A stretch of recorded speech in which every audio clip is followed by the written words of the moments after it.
The guy who saved the float the other night, Yeah, no kidding.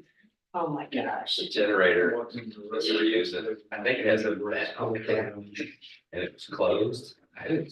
So what they get in the fuel, it would start and it would stop because there's only For a while, it there's ran amount for of like fuel that was in 15 the minutes, line. and then all of a sudden it was stopped. full, yeah. And right as the freight starts pulling out, it just stopped, and he came over and he goes, oh no. It fired right back up there Well, and the funny part was I had radioed and told him to stop, halt for a minute.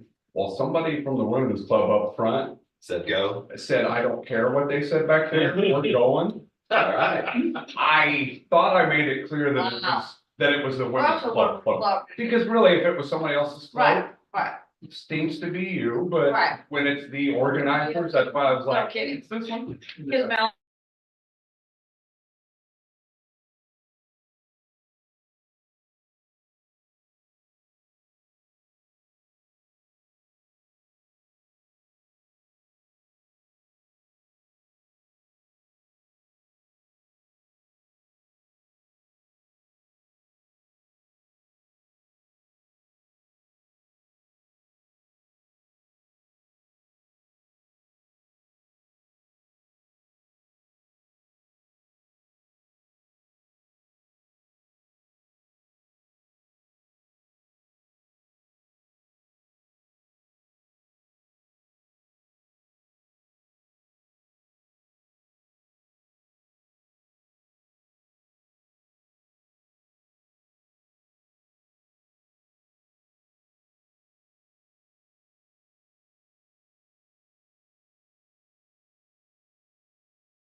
United States of America, and to the republic for which it stands, one nation, under God, indivisible, with liberty and justice for all. Ruling Lopez, Present. Page, Here. Ballard, Here. Painter, Wolfersberger, Here. Brad. You're.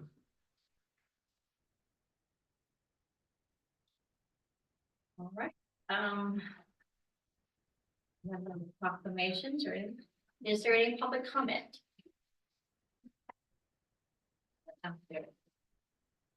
If there is no public comment, then we will move on to our consent agenda. And we have several things included under the consent agenda this evening. We have your minutes, executive session minutes, treasurer's report, investment recommendations, approval of the motor fuel resolution, consideration of the approval of the contract modification, and approval of the bills. So is there any questions? If not, is there a motion? I get, well, there is one. Now, is the employee, the personnel policy, was that included in that? No. Okay, all right, no objection. Make a motion, we approve, the consent agenda. Second. Okay, Page, Yes. Ballard, Yes. Painter, Yes. Wolfersberger, Yes. Brad. Yes, Motion passed 5-0. And then if you guys could all just turn in the executive session. I'll have them turn in here. Sorry.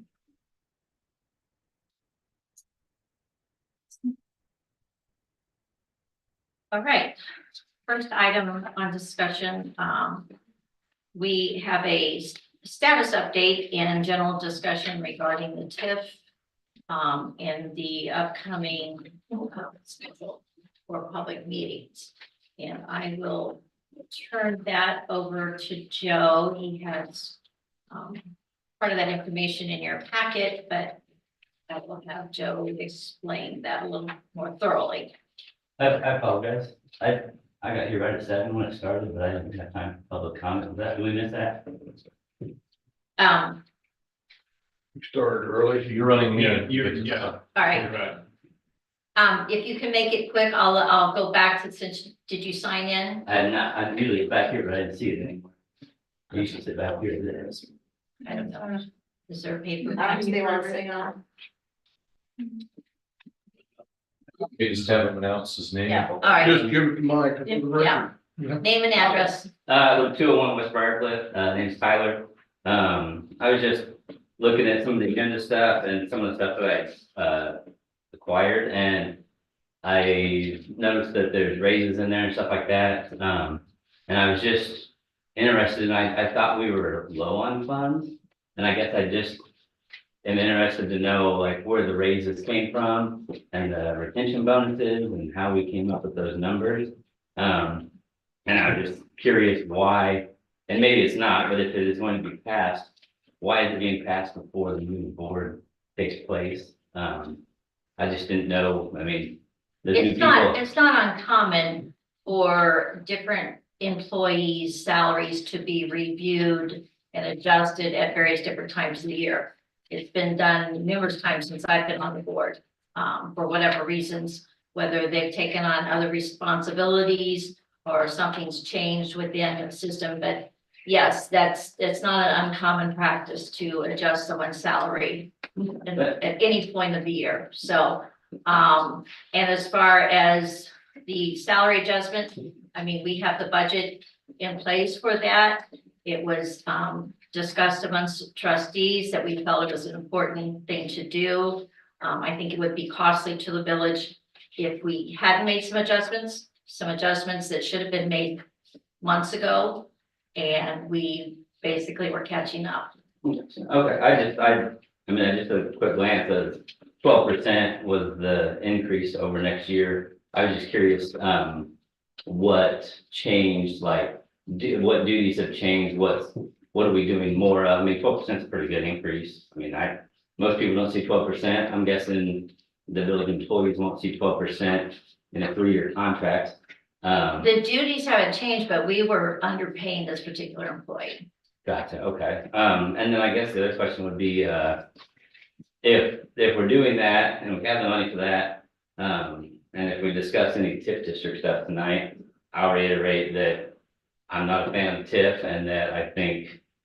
TIF district has nothing to do with employee salaries. I know, but it does have everything to do with other businesses losing their money and not having control over it anymore. So that's my biggest thing is I think the entities that get their tax dollars should be in charge of their tax dollars, shouldn't have to ask their tax dollars.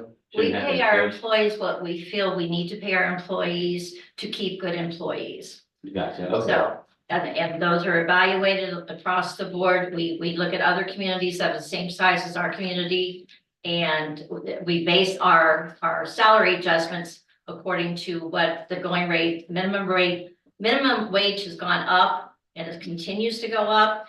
We made other salary adjustments a while back with all of our employees. This particular employee didn't get any adjustment due to the minimum wage increase. And so that was another reason for the timing to be now, it was catch up, so. Gotcha. Okay, all right, and then as far as the TIF, like I said, I know that's different from the employees, but just like I said, I know that that's a big undertaking and that's a lot of money that goes into one spot. And like I said, I just don't agree with the fact that other people will have to make deals and get their tax dollars that they're supposed to already get. The public can say anything they want. It's a special meeting. TIF's not on your agenda, so you can't comment. Thank you. So, all right.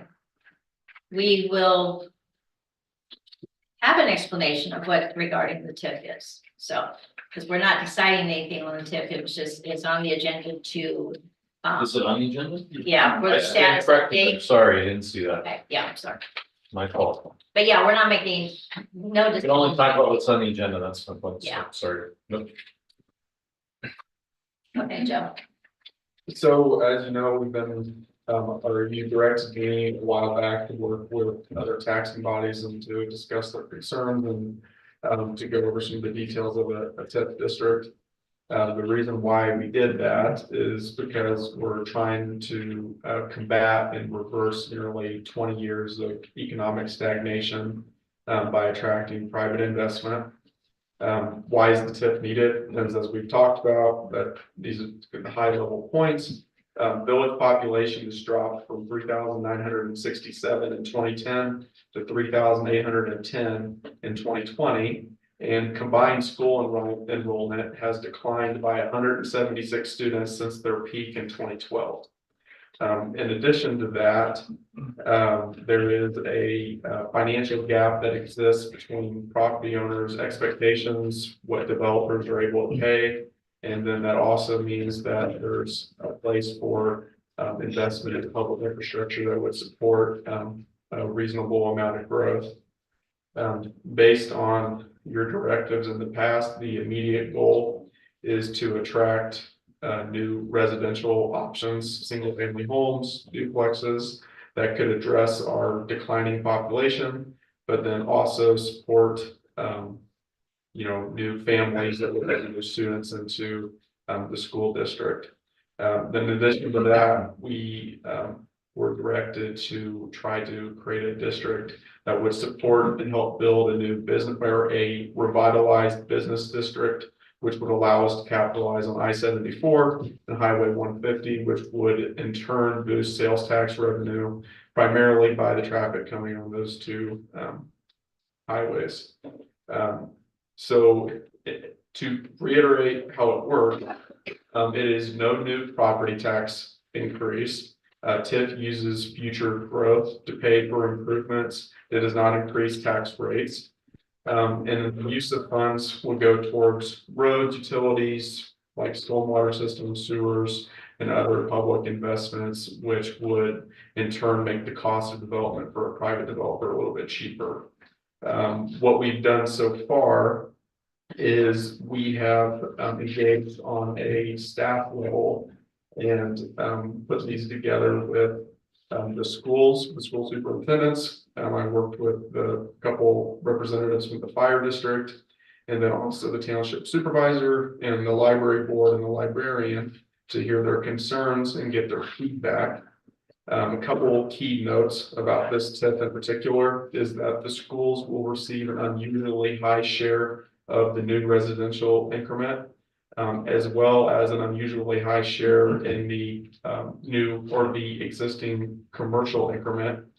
And then in addition to that, after listening to the other taxing bodies, 100% of the existing agricultural and 100% of the existing residential tax revenue will be going directly to the existing taxing bodies. So that was one of their primary concerns, was losing out on the natural growth of the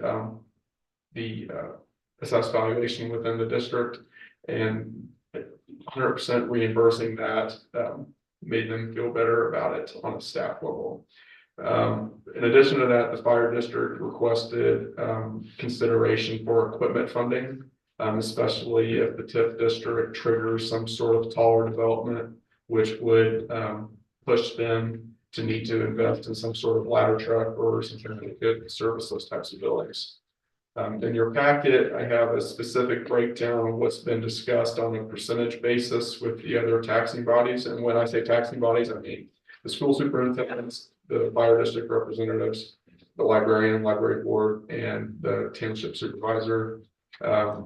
Every one of the taxing bodies will get 100% back on their existing residential and their existing agricultural. The schools will get 40% on their existing commercial. Everyone else will get 1%.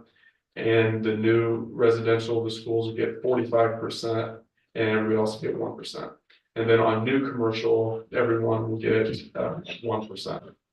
So that's kind of where we're at. As you see in your packet, we have a schedule for the TIF hearings starting in January, but I wanted to give you an opportunity if you have any questions, comments, or anything you want to add. I'm happy to answer those. Can I clarify to make sure I am understanding correctly? So these schools, the library, the township, the fire district, not only the way a TIF is set up, nobody goes below the current tax. So let's say they currently get, for round numbers, $100,000 a year in taxes to each one of these people. They aren't going below 100,000.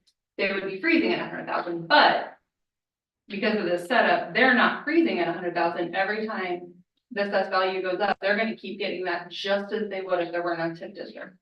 So the only change to any of these taxing bodies would be that on existing commercial, which I think we can all admit there's really not a lot of, any assessed value increases, they're not getting all of the assessed value increase. They're still getting all the taxes that there are now, but if AJ's goes from being assessed at $1 million to $1.1 million, the only thing that any of these taxing bodies are not getting that they normally would have got would be the tax on that 100,000. Correct.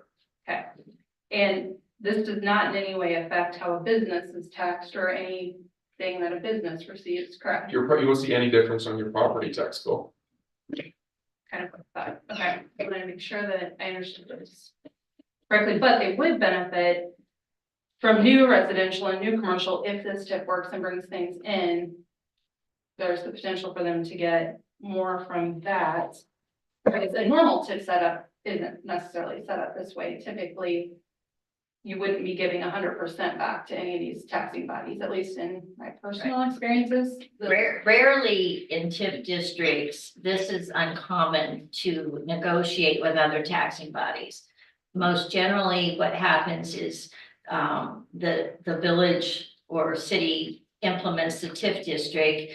And then what happens is the other taxing bodies throughout the life of the TIF can approach them and ask for a grant, or, you know, if something comes up that they need a little assistance with or whatever, that they can justify, you know, due to the extra growth or something. I use an example, say if you had assisted living come into town, that most definitely would be an impact on your fire department with the rescue and stuff. So that's where the fire department would more than likely come to you and say, hey, look, we're having an abundance of extra calls. We need some help here because it's in the TIF district and, you know, it's putting an extra burden on our, so that's where normally villages would then give them some kind of a grant. So we're addressing that ahead of time, working with the taxing bodies to give them some money up front. Not that they still can't come to us at a later date if something occurs that creates an additional burden on them. But, you know, because we could still negotiate that later on too, but this is just something to give them something up front. So it just makes it a little more pleasing. It makes the TIF a little less successful maybe, because you're not going to get as much money going into the TIF district because of the agreements that you made with the schools and the other taxing bodies. But at least it gives you a tool in the village, which we currently have no tools to incentivize new businesses or to help current businesses with infrastructure that they may need help with or whatever. So did I explain that pretty well? Yep. That was gonna be my next clarification. So the pot is substantially smaller because of these concessions. Exactly. So I guess one could expect that the TIF may be less competitive than other TIFs in the area, but because, I'm guessing because there's some ill will possibly still from last time or misinformation that's still out there, because these entities really aren't really losing anything other than a small percentage of existing commercial appreciation in value, which is pretty nominal. Okay. So They're losing. I mean, maybe I'm wrong, but I thought the school took 60% now. We're gonna offer them 40% on anything new. Am I correct? 45 on the residential 45, and 40. which is still But good. I mean, Right. that's on, so Right. I'm talking just existing. Right, They're and I'm not looking at complaining, I was just existing. explaining. Yeah, But I mean, we really don't have to negotiate, I mean, and maybe I'm speaking out of turn, we don't have to negotiate with any of them. We could have said, this is what we're gonna do and pissed everybody off, but we chose not to.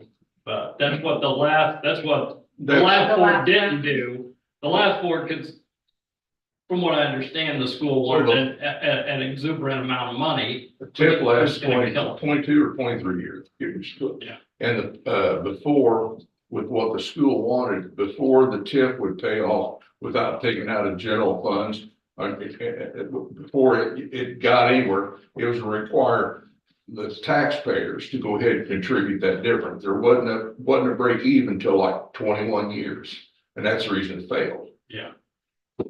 Yeah, the last time, yeah, it was due to lack of having an administrator to want to be able to have any of those conversations. And the fact that most of us sitting on the board, including the mayor at the time, knew very little about it. So, and we had a developer at the time who was really kind of the one who was running the show. My personal opinion was, he was the one who was pushing the TIF. And I think that made it then extra hard too, because it looked like it was a TIF for him and not for the village. Right.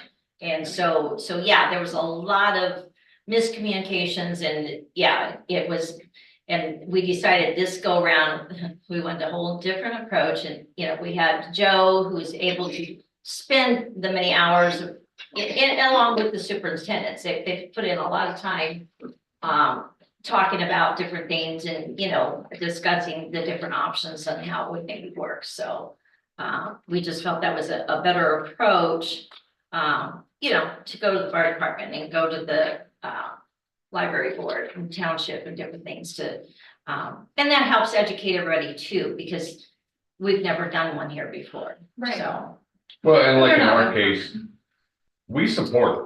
I mean, it's good for the village long term. But what's good for the village long term, we also have to make sure we're not going back to our taxpayers 9 years from now, like, hey, so the TIF is cut into funds. The average cost of an apparatus has, well, by the time the TIF is up, I don't even want to know what the costs are. Because what we ordered 7 years now for 560 is now pushing $1 million. So we had some real concerns there. And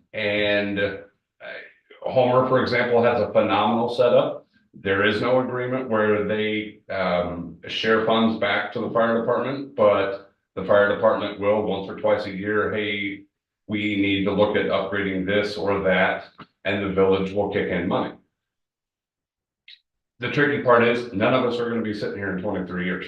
And nowadays, if it's not in writing, it's wrought for, no offense to anybody, because there won't be anybody making those choices. Well, we know that's what they said 17 years ago, but we just can't do it. Same reason the ladder request came up. It's not necessarily a request. It's that we are at the threshold right now. If another 3-story building gets built in the fire district, insurance standards are going to tell us you need to have an aerial apparatus to be able to provide fire suppression. That doesn't necessarily mean we have to, but that means if we don't, based on their standards, then our insurance score as a fire department is going to go down. Now, every residential taxpayer or insurance payer, your insurance is going to go up marginally. It doesn't affect residential as much as commercial, but every commercial taxing payer, that's going to go up. So now you're trying to draw in commercial, but you're going to tell them, hey, sorry, you're going to pay a little bit more in taxes. And that's where we told Joe, hey, we need to talk about this, because while we would love to have, for a hypothetical example, a 3-story hotel would be great. Except somebody's got to protect it. And if you're looking at that private investor and he's like, well, wait a minute, it's going to cost us X amount extra to build 3-story instead of 2-story, and my insurance rate's going to go up. That's one of the reasons why most hotels are not above 2 stories. Correct me if I'm wrong, Max, but the cost of building up is a whole lot more than building out. Yes. Not necessarily. Not necessarily, no, I was not going, Really? it was where they going out. Is what I've always. That's what I always thought too, but you know, I haven't put numbers to them.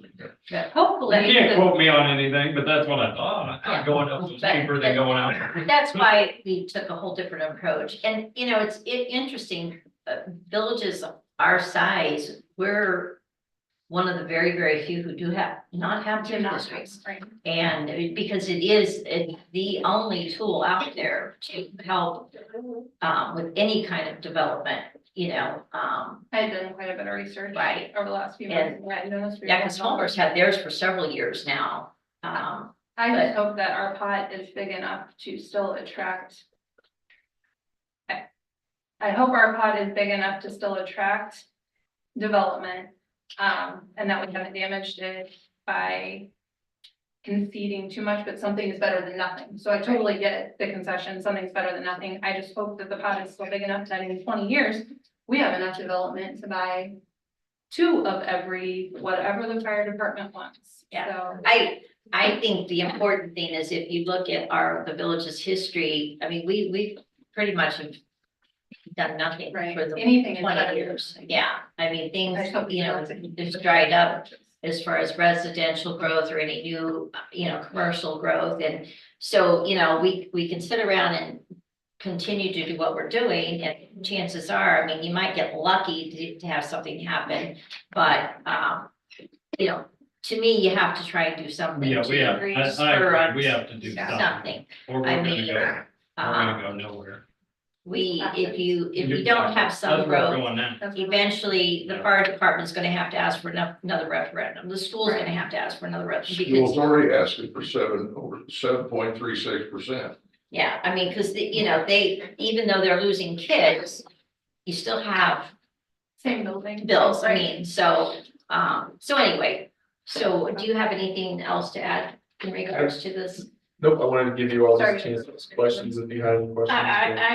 I just wanna like revisit the ladder truck issue, like that if. Is there any kind of, like, ordinance or code that something that's 3-story or 5-story, and we don't need a 5-story building or even a 3-story building, but that they can't build something that high because we don't have a ladder truck? There's nothing that prevents There's that, nothing to but prevent that. there's restrictions on the height of a building. So like, I think it's 30 foot in our zoning, I have to go back and double check that, so that would, you know, as part of the development, you'd have to review each one of those requests, so I think that you wouldn't like. It's not like somebody would just by right go build a Right. 5-story tall building, you have certain. Built-in restrictions currently. Cause that came up with a property owner that did an expansion here in the downtown, and they were asking how tall the building that they can build. And 30 was the maximum in our zoning. How much is a ladder truck? Just ballpark. I mean, Probably 1.3, 1.5. Is there anything, now I remember like when that arts. There you go. When the first house burned, you know, Savoy, I think, brought a ladder truck I was in, gonna so. say, that- you need a ladder truck for our town. Yeah. Yeah. So mutual aid is always an option. And we have that now, but there comes a point where ISO insurance standards say, well, that's not a guarantee that that's always gonna be available. Granted, but we can't always swear that we're available. I mean, daytime, we go from high 30s to probably 10 if we're lucky in town. It's fact of life. So we could still have that ladder and there's nobody to drive it. That's. Well, I'm just thinking for what you actually use that for. Right. For 1.3 million bucks, it's probably gonna set 99% of the time. Well, Unless you and want to just bring it out on a small house just to say we used it. there's advantages to like an art Yeah. situation of a downward attack and so on and so Yeah. forth. But we don't. Yeah, that's what I'm not here. Sorry. Regular members. There's nothing saying that we're ever gonna see a 3-story. It was that hypothetical. And we're not saying that if we were ever in that boat, that we would order new, because to be honest, with the costs and the maintenance costs and the insurance costs and everything else. There's a lot to be said for a good used or a refurbished. But as those costs are going up, less and less of those are out on the market used and refurbished because nobody's letting them go. Right. Well, I don't have anything else, but this will be kicked off in January, and if you have any other questions or if any of your constituents have any questions for me, I'm happy to answer those as well. I thought you did a good job explaining it. Thank you for all of the hours that went into condensing this into. Well, this is more palatable, what I see, I mean, I'm not real.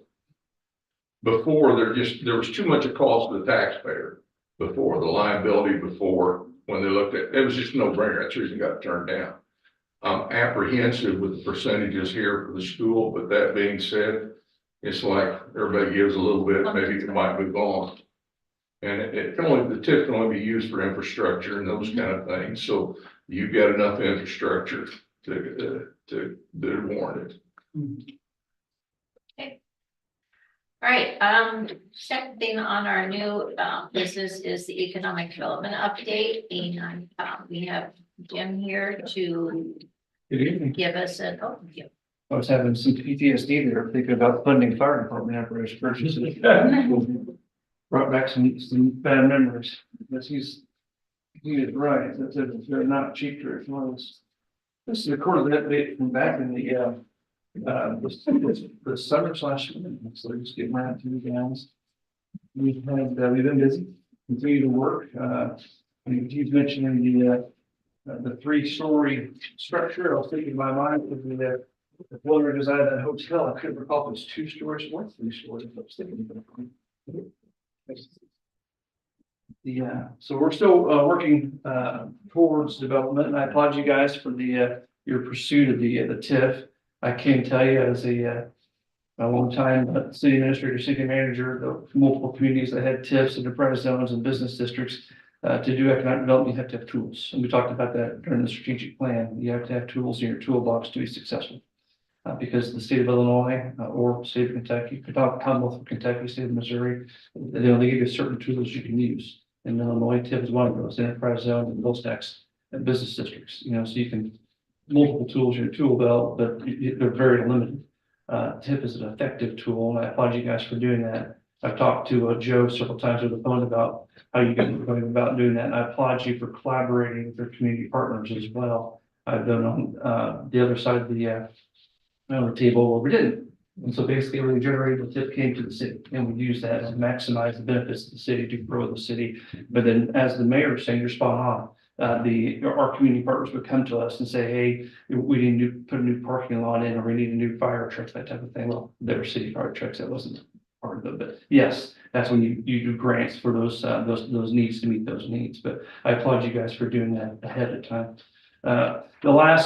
This quarterly report shows 24 hours of activity towards the economic development for the village. Still really primarily focused on the businesses that we contacted and made inroads with at the ICSC Recon. So that was back in May, if the council remembers, following up with them. Of course, they have, one of them has been on site, toured the community, picked out a lot, as the council's aware, and then that fell through. Well, we're still working on different site selections, work what fits their business model, what fits what the village needs, what the village wants, that type of thing. So still 3 viable businesses that are looking to come here that you do not have. One of them being the hotel, one being a retail store, and one being a restaurant. And then also, since that time, still making inroads with another restaurant that's more local. That wants to be here as well, and I'll fill you in more on that later on. Probably next month in January. Being with the incentives, had requests also for potential incentive packages to come. I'm in contact with Joe on that, putting some drafts together, and we'll get back with you guys in January on that as well, what that can look like. Because as was mentioned, this is the tool, right? And so they're looking at what can the village do to incentivize this, to help us to keep our development costs down, so we can come to St. Joseph, and that's the tool that you can use. You asked a great question about, or you made a comment about the pot, right?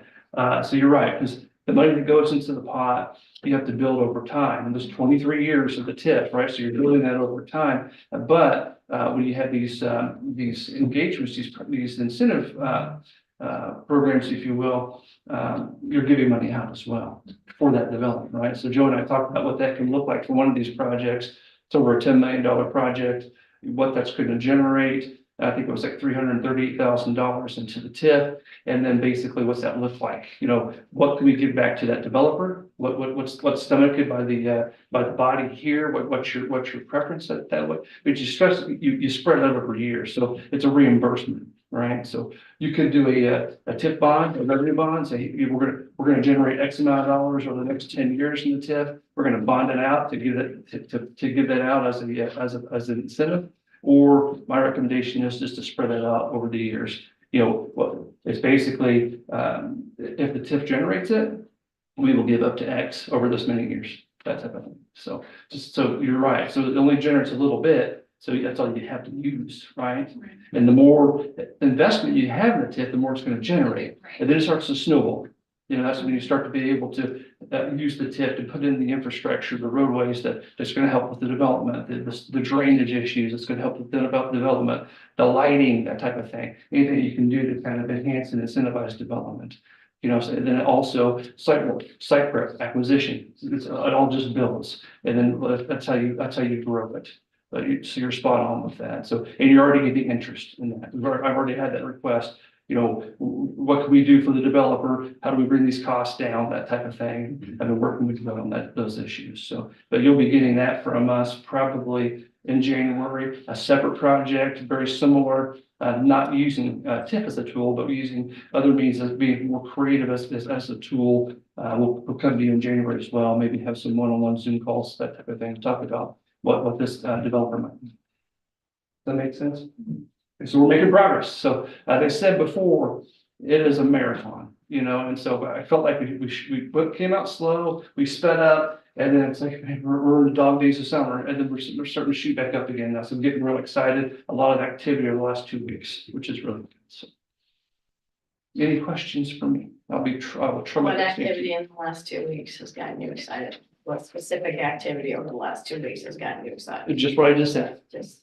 Yeah, so it's having conversations about people looking for what can we do to incentivize the deal.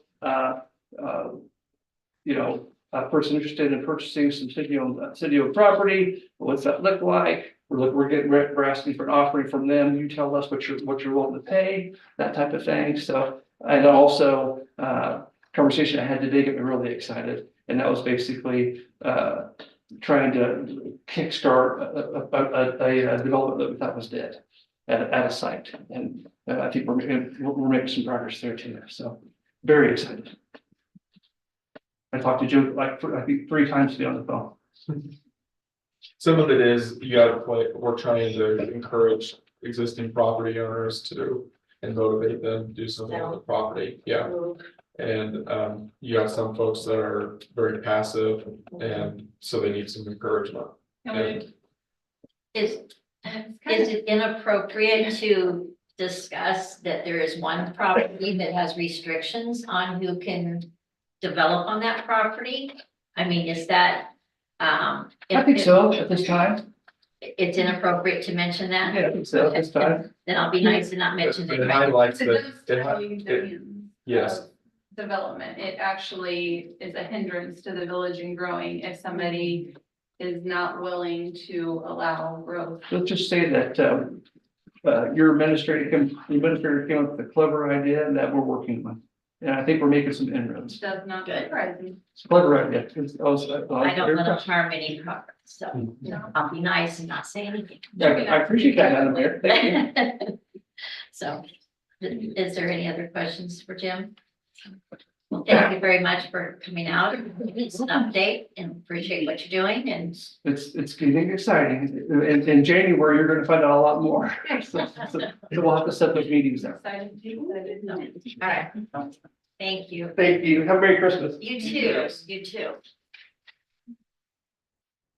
Okay, next item is the waiver of subdivision rights We talked about that at a previous meeting, took a straw vote on that, so this is just the official signing off on the waiver. Anyone have any questions? Do you recall that conversation? So we just need a I make a motion. Second. Valerie, Yes. Painter, Yeah. Wolfensberger, Yes. Brett, Yes. Page. Yes. Motion passed 5-0. Okay, the next item is the employee personnel manual.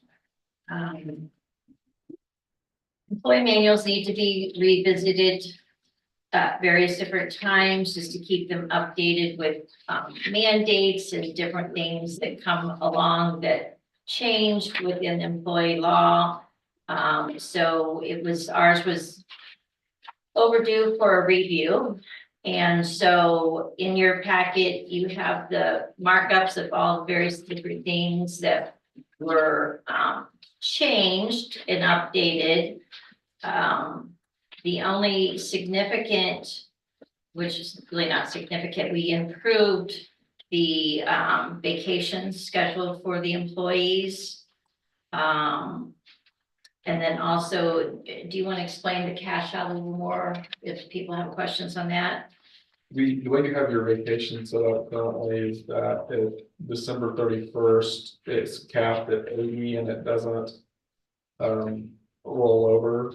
So this would give them, if they would much rather just stay at work and, you know, take the money, then take the time off, it gives them a chance to do that. Or if they don't want to do it at all, they can just take the time off. It doesn't change anything for the employee. They still have flexibility, but it just gives different options for how that can be used. So otherwise, everything else is pretty well just basic standard type updates and then updating things from changes that have been made since 2021. Yeah. All of the revisions and things was overlooked by Eric, who is our attorney for employment matters. And so some of the things he looked at, he questioned why they were in there in the first place as they were. So he made those improvements on that to make it a better policy. So some things are in there that are just simply mandated by the state of Illinois. But anyway, if there's no questions on that, then we just need a motion for approval of the new employee manual that will be given to the employees for them to review and sign. And we'll have that in place. So if there's no questions, is there a motion? I'll make a motion to. Yeah, for the employee personnel manual changes. I'll second. Painter, Yes. Wolfensberger, Yes. Brett, Yes. Page, Yes. Valerie, Yes. motion passed 5-0. Okay, the next item, consideration possible approval of the new backhoe lease or the buyout of the existing lease.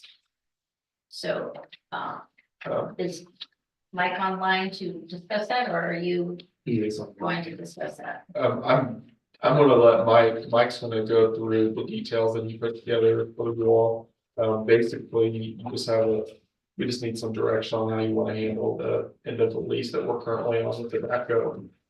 If Mike can hear me, he can kind of give you just a brief overview of what's included.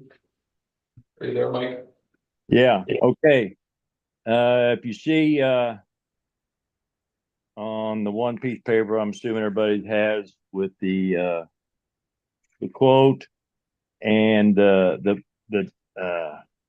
buyout purchase of 83,500. Then you add want to do the 5-year warranty, the extra warranty on it, because with this backhoe here, we've had probably $4,500 worth of work done and didn't cost us anything because we had the extended warranty on it. And buy it outright with that, the price would be $85,936. And if you go to the quote where it's showing you the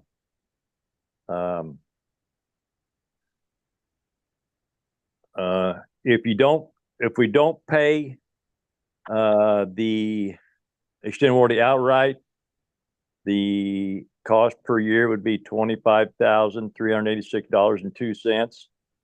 And if we paid the warranty up front, it reduced that yearly payment to $24,669.28.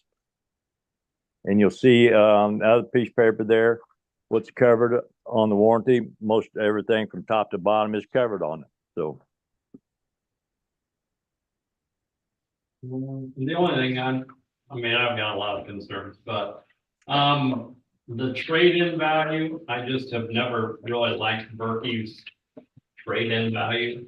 Is it something we can look at trying to sell and then seeing what we get? Or is this, do you think this is a pretty good price for what they're giving us? I think it's good, pretty good price with the hours that are on it. It's got roughly 2,000 hours. So yeah, they're giving us a better price. If it had stayed 3,000 to 4,000, you probably would maybe get half of that trade-in amount. So I think this is a good trade-in amount for it. Yes.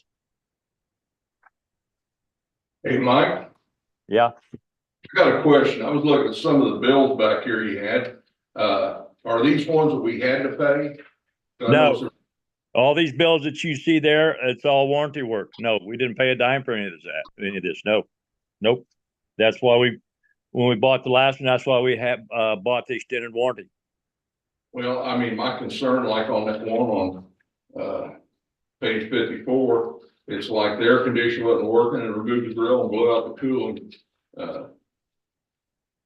Blew out the condenser. And that too, I think on that same one, he had to recharge it also. So yes, so. Yeah, but then the one, the belts are off and then they end up putting new belts on. We didn't have to pay for any of that. Nope. Correct. No, that was all under warranty work. No. All these bills you see here was all warranty work, which we did not have to pay for. No. Okay, but even those are like $5,000 or something. But I'm kind of concerned when I see that evidently some of the real attentive that the radiator's plugged up, the condenser coil plugged up, the belts are off on the fan and that. I mean, we looked at some of that too. Like I say, we couldn't figure out. That's when we called the mechanic to have come look at and get more in depth with it. Because he does this kind of work day in and day out. That's why we bought the extended warranty. Your little thing that we're doing, Joe, is this part of it to replace the backhoe every 5 years? Or, I mean, The money I that just feel like you get more out of it than 5 years. Is that just? Well, based on what you're doing from a transfer standpoint, it was based off of the dollar amount for the lease, basically. So what we've been paying, which is like 29,000, is what we're setting aside each year. So I don't want you all to buy it for 85. We're not ready for that in the birth. But basically, what really the decision is, it comes down to, do you want to do a new lease for 24,669 a year and keep rolling the leases like what Mike is recommending? Or if you want to buy the existing one for $1, understanding though, as Mike was pointing out, that the maintenance cost for the backhoe might be Over 5,000 a year. potentially. So yeah, from now on, if we do not renew the lease in that, any repairs is on the village. Anything needs repaired on it will be on the village. I mean, you're talking how much for the lease? 24 over 5 years. Oh, Essentially so $5,000 a year. Oh, I thought it was 24 a year.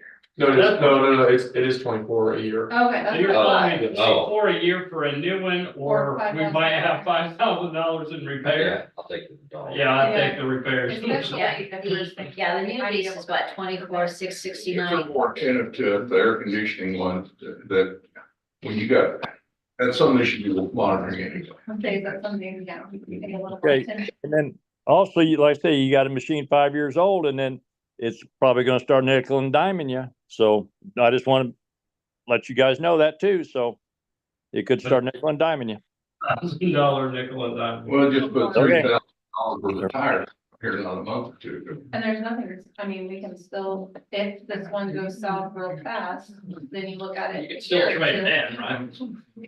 And start a new lease So, later. Mike, we talk, can you, tell them what your, so like, let's say that they don't wanna do anything tonight. They wanna do it in 6 months, let's say, they wanna. They wanna have a period of time between rolling into a new lease.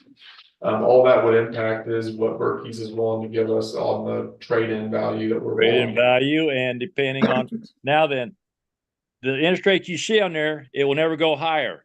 They're thinking it'll probably go lower. So your payment, more likely to be lower when it comes, time to, when May comes around. So like, so yeah, that'll have to be reconfigured and all that. Yes, we gotta go through this whole, paperwork again. So is it that if we want to buy it, can I just make a motion that we buy it for $1? We just need your direction on it, if you Okay. wanna do something or you don't want, it's up to you. My personal opinion is I just can buy it for $1, and if the new board wants to revisit it in 6 months when I'm not here. I'll second. Thanks a lot. I know, I'll personally say I'm never a fan of leases, on vehicles, I mean, me personally for things, but I understand the value, especially with a large piece of equipment that's expensive to buy outright. But, you know, having this piece of equipment for as long as we have, we kind of know what we have. It's kind of like if you get a brand new vehicle and you drive it for 5 years, you kind of know what you've done with it and not done with it on how it's been cared for. And so, you know, I would hope, yeah, that $24,000 that we've been paying for the leases. You know, I had an older gentleman years ago tell me when buying new cars, it's like, you know, once you pay off your car, you just keep banking that money that you was paying for that car payment. And then 5 years, you know, there's a good chance your piece of equipment or vehicle is going to last another 5 years. And yes, I agree that when you look at, we've had $4,000, a little over $4,000 of repairs over the life of the lease. That's, even if we had $5,000 of repairs a year, it's still cheaper than the lease amount. We can set that one. I don't want our public works department to be stranded and not getting some of the work done because we don't have the piece of equipment because it's broke down either. So, you know, to me, those are, and I think Joe had some of those Mike and him put together the pros and the cons. So, but yes, it's hard to look at. I know, like, when you look at, gosh, $5,000 a year versus $24,000 a year, if we had to do that, but you also have to consider the amount of time that piece of equipment might be down during repairs. What projects might not be done during that period of time. I don't know how long it takes to work on a backhoe personally, but you know, those are all things to consider, so. Is there what super time sensitive tasks does the backhoe typically perform? Soon it'll be working on the boat graveyard. They'll be using that very soon, but it's snow removal and there's a brush and so, so there's a list here, Brush isn't so, typically super time sensitive, I assume though, correct? yeah. but- Snow would be, Snow. right, I was Yeah. more wondering, like, if it's out for a week, what kind of drastic issues is it causing, or is it delaying roads? And maybe we look at some of the items that have been sitting on the list for a while we can't do the items that we need to back up for. So I guess the list here, to answer your question, is brush pickup, storm, they used it with storm cleanup and stuff like that. Plowing snow. But I will say this too. I don't think we have to send it to the shop to get the air conditioning fixed if there's tasks that need to be done. I think we could just probably work with no air conditioning. You know, it doesn't have to go sit in the shop for a Right. month. Why don't we get the air conditioning fixed? So we can use it. Well, here's the thing about it, you're using the backhoe, and the primary purpose of the backhoe is to dig with the back. Every task you listed, they use with the 4-in-1 front bucket. It might be something by not purchasing. Let's say we acquire something that had a brush grapple or something like that could utilize it another way. And now you're not dragging a big piece of equipment all the time. You just put $3,000 some dollars with the tires a month or two ago. Yeah.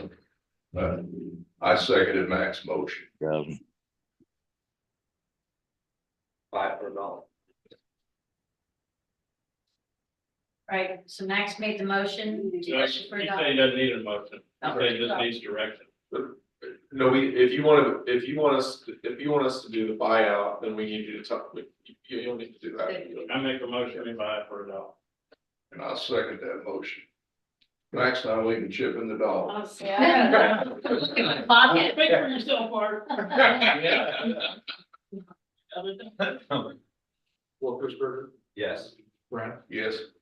Page, Yes. Sally, Yes. Painter, Yes. motion passed 5-0.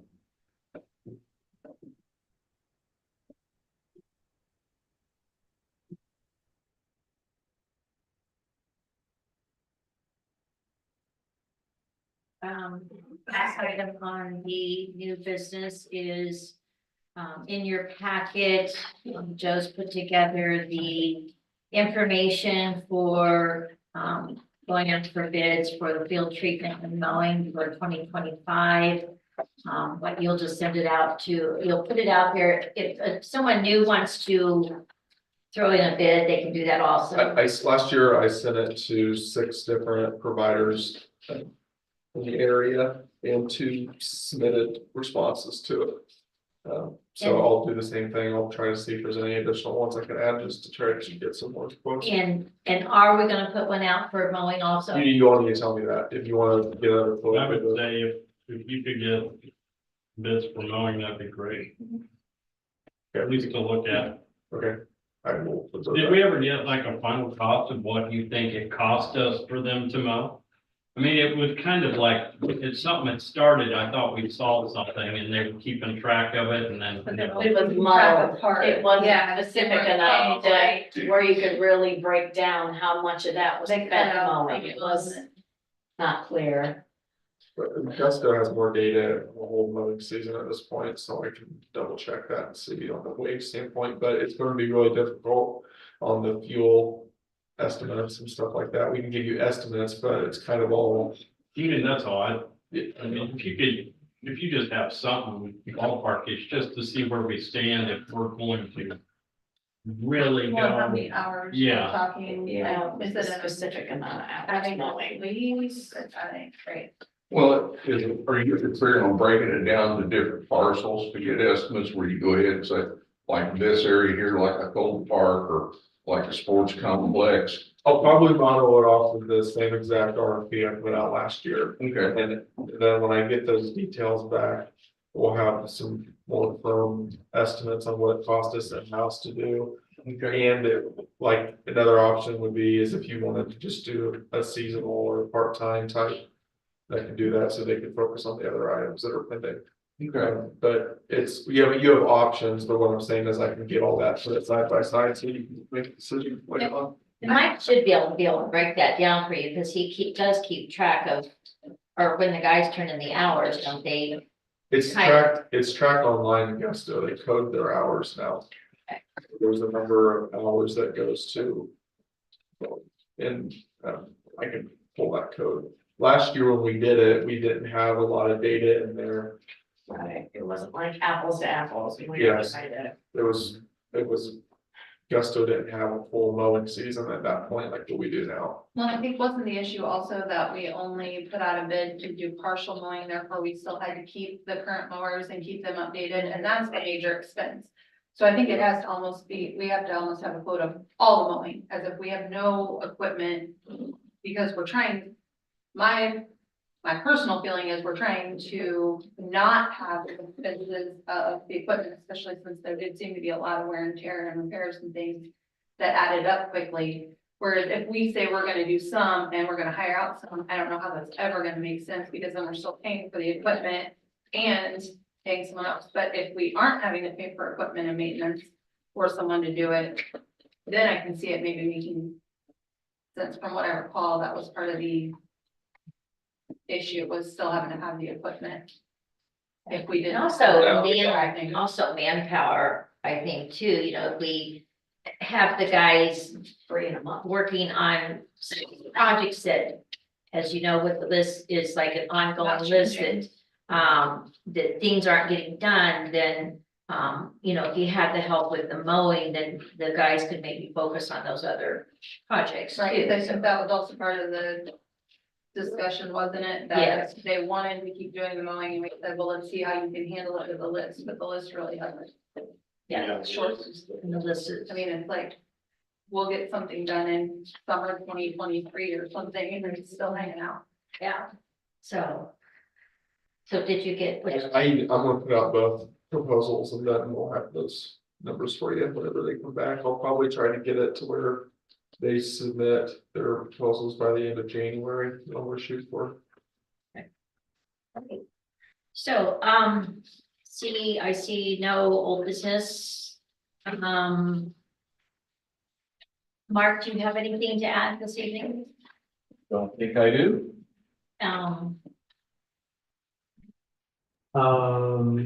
We have ballot certifications ready to go into the county clerk's office. The Republican caucus was held, and they have candidates for each position. Democrats do not have anyone running currently on the ballot for the positions. We will be having a ballot lottery this Friday to decide which party gets placed first on the ballot. That's just drawing something out of the hat kind Yep, of thing. Republican or Democrat, and we'll decide which one, even though they don't have anyone currently, if their blank space would be put above the Republicans. Very good. That would happen. Hey, all I have, Joe, do you have anything to add? All I just wanted to, thank all of the volunteers that have helped throughout the month with all of the holiday cheer and fun stuff that we've had going on in the village. I think our village does a pretty good job as far as making, community activities available to everybody who wants to participate in them. The Christmas tree lighting was a success. We had lots of people there, and the Girl Scouts tree was beautifully lit, and all the volunteers who brought, we had hot cocoa, hot cider, and there was gift baskets for the scavenger hunt for Frosty. So, and I said it had a big crowd. It's always hard to get a number on that. I know the Holly Jolly was well attended. Pancakes and sausage were good as always. So I don't know what they do with their sausage. I'm not a big sausage person, but I like you guys' sausage. So maybe you need to come and cook them at my house, because I don't know how to cook them that way, because they're good, but. From the U of I, don't you get it from the U of I? Actually, the U of I can't do it anymore. Oh, really? So they farmed the recipe out to a place in Arthur, Oh, which the price went up Oh. because they're not student Sure, laborers learning. So we're shopping a few different options, but Don't change the cooking or whatever it is, because I said I'm normally not a big sausage when person, you've got a but son, just put him to work. I know, I ask him every time to come and cook my sausage, but anyway. The Santa 5K was a good time, and the parade, even though they had to switch it over to avoid the wind, which I think was a good move because it was very wet Saturday night, was a success. So anyway, I think St. Joe did a good job as far as celebrating a lot of holiday joy and cheer. So anyway, I What was the think 5K numbers? Good. Well, it was down, but I'd say 300-ish, so. It just seemed we like had there was more cars parked in more nooks and crannies than Yeah. normal, so maybe just more spectators there. Yeah, well, I do think we did because of who we honored, you know, Yeah. being Corey. But True. there was a lot of people out there for that, yeah. so, which is great. Yeah. So anyway, so that's all I have. I just wish everybody a Merry Christmas, Happy New Year. Oh, Jim. Can I point out that on your way out, if you want to look, this is the artist's conception of the community building based on the feasibility study. This isn't the final design, but this is kind of the path we're going down for the rec foundation. Yes, thank you for pointing that out. So. And I can't see the pickleball courts from here. They're behind it. They're behind it. So they're at the Urbana Wellness Center. All right. If there's nothing more, is there a motion to adjourn? Make a motion to adjourn. I'll second. Have a Merry Christmas, everyone. I'll see you in the new year. Thank you. Oh, yeah,